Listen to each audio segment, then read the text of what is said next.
There are too many to-dos. How do I get it done? You need to have a list that you divide into A, B, and C sections horizontally, so leave like a paragraph room under each one, but then start looking through the pile that is left of what you need to keep. So you might take the first piece of paper and decide, oh, this is going to take some time. It's clearing up some banking statements. So put that under A and put a blank or a check mark box there that you can check off. Then the next piece of paper might be to send a birthday card.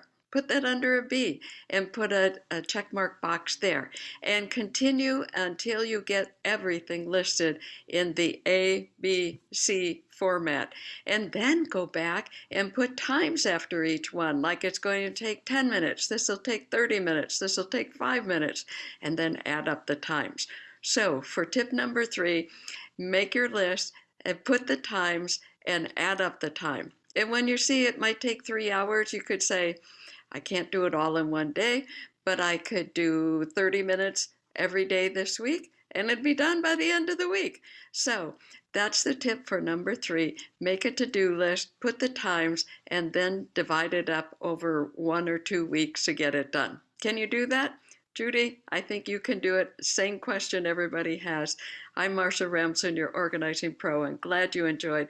Tip number 3, make that list, keep it in one place, and you will get it done.